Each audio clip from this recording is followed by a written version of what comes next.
তালহা ও তার বন্ধুরা স্কুল থেকে একবার শিক্ষা সফরে পুরনো জাদুঘরে বেড়াতে গেল। সেখানে অনেক পুরনো জিনিস ছিল। তারা সবাই অবাক হয়ে সেগুলো দেখছিল। সেগুলোর মাঝে ছিল একটা পরিত্যক্ত জীর্ণ শীর্ণ মেশিন। সবুজের চোখ পড়ল সেটির দিকে। আলে আলে, ওটা কি? কি অদ্ভুত দেখতে! চল ওটাতে গিয়ে আমরা লুকোচুরি খেলি। আরে গাধা, ওটা একটা টাইম মেশিন। আমি একটা মুভিতে দেখেছি। Time machine? চল সবুজ, তোকে কাছে থেকে টাইম মেশিনটা দেখিয়ে আনি। কৌতূহলবশত তারা তিনজনে মেশিনটার ভিতরে ঢুকলো। ভিতরে অনেক মাকড়সার জাল ছিল এবং ধুলো পড়েছিল, যা দেখে বোঝাই যাচ্ছিল এটাতে বহু বছর কেউ প্রবেশ করেনি। সাবধান সবুজ, এবার কিন্তু টাইম মেশিনটা অন হবে আর আমরা অতীতে অথবা ভবিষ্যতের কোনো এক পৃথিবীতে চলে যাব। রেডি, 1 2। দেখ দেখ তালহা, ও কেমন থালাক্ষণ আমার পিছনে লেগে থাকে। আহা, তোরা আবার শুরু করলি? সত্যি তোদেরকে নিয়ে আর পারা গেল না। তুই তো এমনিতেই ভয় পাস, তাই মজা নিচ্ছিলাম। আরে পাগলা, দেখছিস তো মেশিনটা কত পুরনো হয়ে গেছে। এখন কি আর এটা কাজ করবে? ভিতুর ডিম কোথাকার।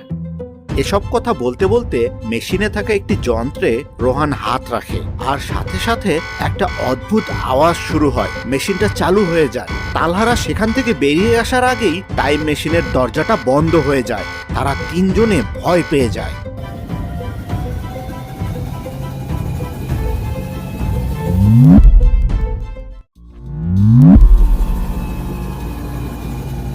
টাইম মেশিনটি বর্তমান থেকে তালহাদেরকে নিয়ে গিয়েছিল অজানা কোনো এক সময়ের পৃথিবীতে। সেখানে ল্যান্ড করার পর দরজা খুলে যায়। কিছুক্ষণ পর তালহারা যখন সম্বিত ফিরে পেল, তখন তারা বাইরে তাকিয়ে দেখল সামনে এক বিশাল মেগা সিটি। সেখানে একটি ব্যানারে লেখা ছিল হ্যাপি নিউ ইয়ার 3024।